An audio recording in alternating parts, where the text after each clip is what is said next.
Hey everybody, welcome back. We are in the Tower of Babel story, which is just mind-boggling and full of questions. So if you like going through the Bible on a line-by-line basis from cover to cover, then you've come to the right spot. It is a fantastic journey, and I hope that you can take some nuggets of wisdom for yourself and then get to know yourself better, no matter what your belief system.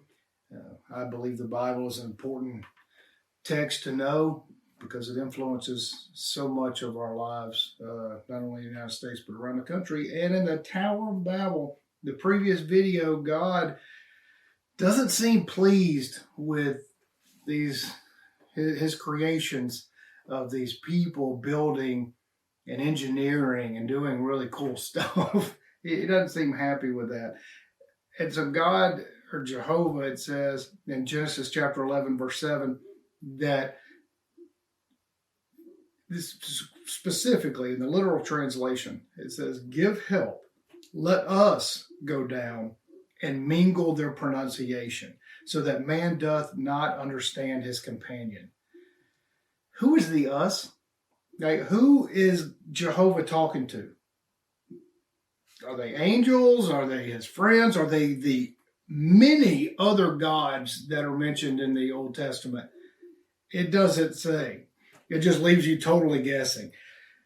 So the question is, and for you people that are new, we typically ask about 3 or 4 questions of the Bible in just a few short minutes. And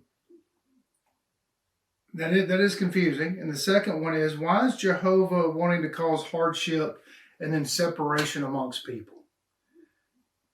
You know, these people obviously are doing something unique, building structures, speaking in slang. It doesn't. It's not what it appears to be, or the stories that were told to me when I was young. So why the separation?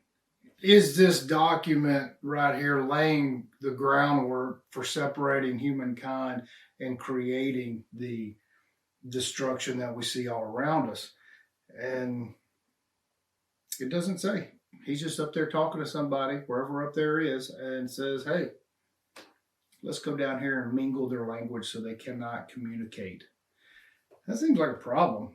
And the third question, are we to believe this is the origin of all the different languages? Because this is kind of a far-fetched one for me to be a literalist of believing the Bible, because I believe personally that there's very likely some history here, and the Old Testament, at least, Jehovah is not a nice person, or God, and that is evident everywhere throughout it, as we've already discovered,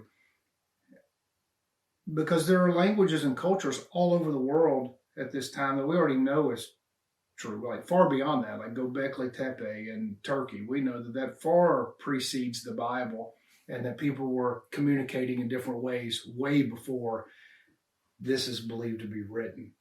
So there's that. And question number 4 is,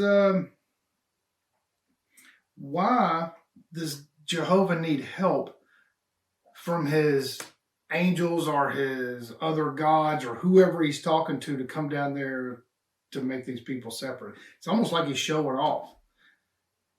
If y'all think otherwise, I sure would like a kind, respectful comment, because I am in no way trying to be disrespectful to anyone's beliefs. I'm here to figure this out for myself and to help anybody along their own spiritual path, so they may take nuggets of wisdom for themselves and discern for themselves. And it's always kind of nice to really have somebody to just walk along that path with, at least for me. So thank y'all for joining. If you want to know more about us, it's mysticsoftexas.com.